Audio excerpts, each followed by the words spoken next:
Hello everyone, here are the main points in today's video. Cuba is facing a life and death situation after the decree by Mr. Donald Trump. After successfully strangling Venezuela and subduing Iraq and Iran, Washington has officially shifted its focus to Havana with an unprecedentedly brutal energy blockade. A confidential letter from the United States Southern Command that was leaked revealed a scenario in which Cuba is trembling and applying the Vietnam model to defuse the threat of war. Facing the risk of being wiped out, Havana was forced to take an unimaginable step by urgently passing a reform package that broke all the core foundations of the regime. But in a tense confrontation with the U.S. Secretary of State, who considers overthrowing Cuba his life's mission, what will happen to Cuba? Cuba is ready to launch a devastating counterattack against the U.S. Cuba is ready to launch a devastating counterattack directly at the Guantanamo base and the state of Florida if the U.S. opens fire. With resilient guerrilla warfare tactics, can an army that has to use oxen to pull cannons survive against the world's most advanced aircraft carriers? Welcome to the Luan Ban Chien Su analysis program. Before we get into the content, we hope you can take a few seconds to like the video and subscribe to the channel so we can continue. Thank you, dear viewers. Amid the campaign to strangle Havana, can Cuba stand firm? Ladies and gentlemen, the politics of the Western Hemisphere have just been torn apart by a dramatic move from the United States Southern Command, Washington's notorious military fist in Latin America and the Caribbean. A photo that seemed like a routine diplomatic gesture was released, but it immediately sparked a global media storm. In the photo, U.S. Secretary of State Marco Rubio and General Francis Donovan, the Supreme Commander of Southcom, are seen shaking hands with an air of authority. More notably, the background behind them is a military map of Cuba, the only socialist island nation standing tall in the middle of the vast waters of the Western Hemisphere. That moment occurred right when the relationship between the two sides of the Florida Strait, which had never been smooth, plunged to a historic low. After the bold raid earlier in the year on Venezuela, which resulted in former President Nicolas Maduro being captured by U.S. Special Forces, the White House began to shift its sights to Havana. Even though President Donald Trump had previously been drawn into a tense side gamble in Iran, this resilient island had never left the sights of strategists in Washington. In front of the media, Trump did not hesitate to make highly threatening statements, asserting that the Cuban regime was shaking on the brink of collapse. Washington has the complete right to determine the fate of this island nation in any way they want. Combined with the brutal blockade tightening the energy supply that is strangling the island nation's economy, international observers all understand that a full-scale military intervention is only a matter of time. Now, with the historic agreement with Iran signed, giving Washington a free hand, the situation in the Caribbean seems ready to ignite. Facing the brink of war, can Havana turn the tide with diplomatic moves, or will they have to submit under immense pressure? Witnessing the fate of Venezuela and the Iran crisis unfolding in just a few months, Cuba's leaders understand that dialogue is the only way to prevent a bloody conflict. A U.S. diplomatic delegation has landed in Havana, marking the first time a U.S. government plane has touched down on the island since President Barack Obama's historic visit in 2016. A series of high-level meetings took place in secret. The U.S. side bluntly stated that Cuba's economy is in freefall with no way to save it, and the leadership has only a narrow window to reform before everything collapses completely. Washington imposed a harsh ultimatum, demanding the release of political prisoners, extensive civil liberties, including multi-party elections, and compensation for American citizens whose property was confiscated after the revolution. In 1959, the Communist Party came to power. Not stopping there, the U.S. expressed deep concern about the presence of foreign intelligence agencies. Foreign military forces and organizations that Washington considers terrorists are operating right on the doorstep of the United States, just 145 kilometers from the coast of Florida. For Havana, this is nothing short of an outright threat if they do not accept a comprehensive reform list, something that was absolutely taboo just a few years ago. If that happens, Cuban leaders could very well become the next prisoners in the Trump administration's detention camps. Nevertheless, the suffocating pressure has also led to some initial concessions, as Havana agreed to release 51 political prisoners and announced that Cubans living in the United States would be allowed to invest in and own real estate in their homeland, a privilege that had long been denied. But that was not yet the climax of this diplomatic gamble. The most shocking event was the subsequent summit meeting between CIA Director John Zadeef and Raul Guillermo Castro. It was certainly a tense dialogue, thick with the smell of gunpowder. The presence of Minister of the Interior Lázaro Alberto Alvarez Casas, along with the head of the Cuban intelligence agency at the negotiating table, demonstrated the host country's utmost seriousness and extreme tension. On the American side, sending the head of the world's most powerful intelligence agency directly to the opponent's capital was an unmistakable show of Washington's hegemonic power.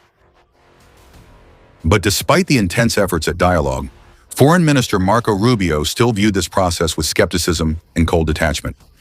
When asked about the chances of reaching a peace agreement, he frankly told the press that although the president always wants a peaceful solution on the agenda, the chances of success are extremely slim due to the nature of the opponent that Washington is facing.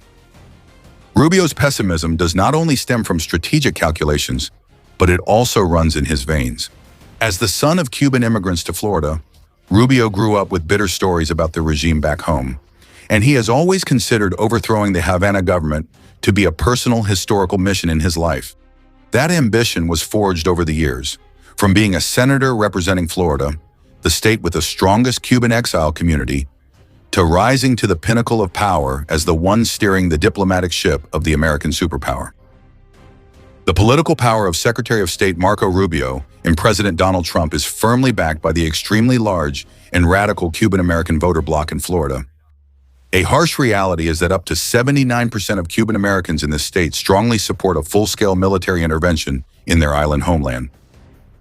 For Marco Rubio, if he can completely overthrow the current regime and establish a pro-American government, it would not only be the pinnacle of his political career, but also make him the most promising candidate, an unstoppable force of the Republican Party and in the race for the White House in the next presidential election.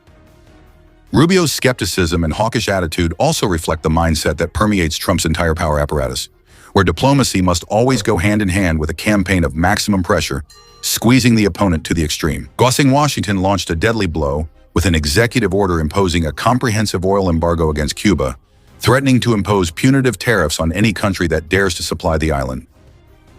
Not long before that, Cuba's vital energy lifeline was completely cut off when the supply of cheap oil from Venezuela dried up right after the U.S. Special Forces launched a raid to capture President Nicolas Maduro. The consequences hit the island nation like a great flood. The transportation system was completely paralyzed. Vehicles stood still on deserted avenues, and widespread blackouts swept across vast territories. In hospitals, long lines of doctors and medical staff struggled desperately to keep life-saving equipment running, while most schools had to close, leaving the younger generation without access to education. Cuba adopted the Vietnamese model to defuse the threat of war. Facing a life-or-death situation, the Cuban government was forced to take a step they had steadfastly avoided for decades. Havana authorities quickly approved the most extensive and bold economic reform package since the Revolution of 1959. This new regime includes 176 vital measures aimed at decentralizing the command economy and breaking down the solid barriers that have long been considered the core foundation of the regime, especially the state's monopoly on foreign trade. The economic door has been thrown wide open for private enterprises, the freedom to hire workers, and the official establishment of a private banking system. In front of the large national audience, Chairman Miguel Díaz-Canel affirmed that this reform model was drawn from the hard-earned lessons and brilliant successes of Vietnam and China, socialist countries that, while maintaining the absolute leadership of the Communist Party, have skillfully transitioned to a market economy. Both have achieved miraculous growth feats thanks to that innovative mindset. Havana longs for a similar miracle to both revive its economy and deprive Washington of a pretext for war. However, all of Cuba's own efforts will remain on paper without compromise from the U.S. side. See, as long as the harsh sanctions are not lifted, international investors will continue to turn a blind eye out of fear of Washington's strict secondary sanctions. Now, Havana has to accomplish an impossible task, convincing a U.S. administration dominated by Marco Rubio, who is both Secretary of State and the President's foreign policy advisor, that they have reformed enough to ease the pressure. A darker scenario must also be considered. What will happen if diplomacy fails and Washington decides to solve the Cuba problem with guns and bayonets? In these tense times, suspicions are growing that the U.S. is only using negotiations as a smokescreen to lull the other side into complacency. The bloody lesson from Iran is still fresh, where Washington launched heavy bombings twice even as negotiations were taking place. The tough deterrent statements from President Trump only deepen that tense atmosphere. Cuba's ambassador to the United Nations has publicly condemned the White House's statements as dangerous warmongering rhetoric intended to fabricate a pretext for a military intervention.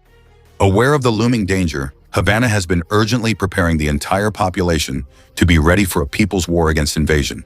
The government aims to create a powerful symbol of resolve to further boost the Cuban people's determination and combat abilities against American power. When Washington arrested Maduro earlier this year, 2 Cuban volunteer fighters fell after showing an extremely heroic spirit of resistance, according to the state news agency's announcement. The idea of fierce resistance is now the main theme of the government's media campaign. The underlying message from Havana Palace to the Pentagon is extremely strong. If Washington was once terrified by the resistance of just 32 people, then be prepared to face 10 million citizens on this Cuban land. And Cuba still possesses a formidable and highly organized armed force, thanks to the strictly enforced mandatory military service that has been maintained for many years. The backbone of Cuba's national defense is based on a harsh and highly disciplined mandatory military service system. All male citizens between the ages of 17 and 28 are required to undergo 2 years of active field service, and after that, they remain on the reserve mobilization list, ready to be called up at any time for up to 1 year until they reach the age of 45. Moreover, the Cuban military possesses superior combat capabilities and equipment compared to the Venezuelan military. They are masters of guerrilla warfare tactics, considering it the ultimate solution to drag a superpower like the United States into a prolonged, exhausting war of attrition. Even more concerning for Washington, thanks to its close geographical proximity, Havana holds a supreme advantage that neither Caracas nor Tehran can match: the ability to launch direct retaliatory strikes right on U.S. soil. Washington has obtained secret information about Cuba, completing a deal to purchase more than 300 combat drones from Russia and Iran.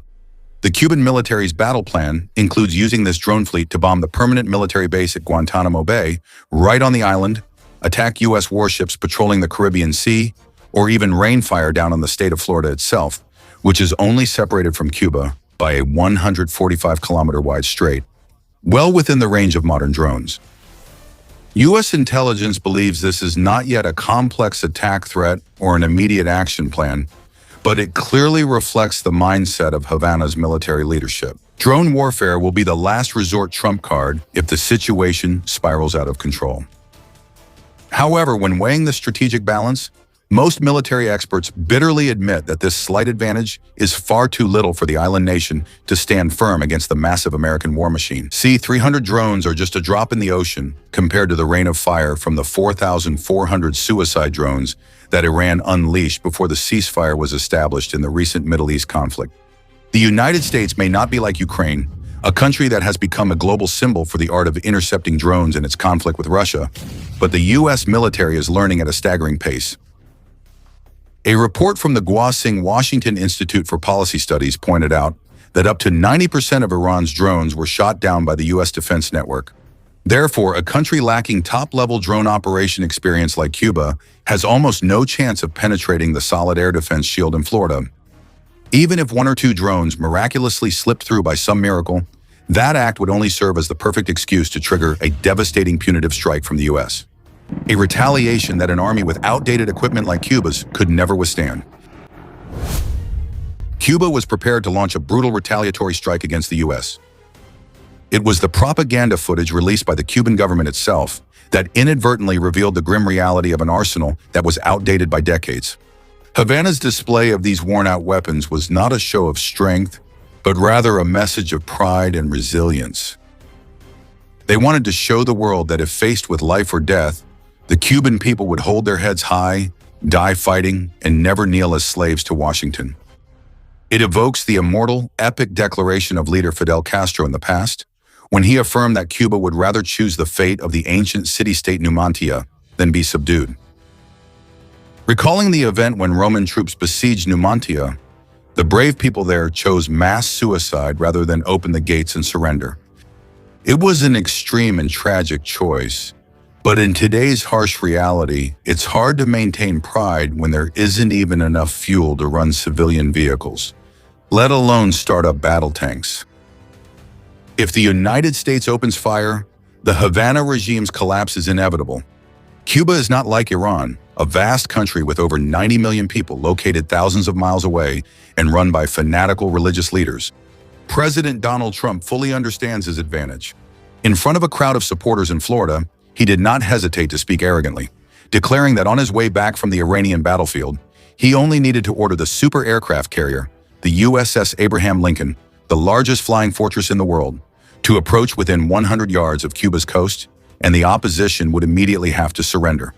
Even though it was a joke, it revealed a harsh reality. Washington holds all the cards in matters of life and death, and Cuba is forced to play by the rules if it wants to survive.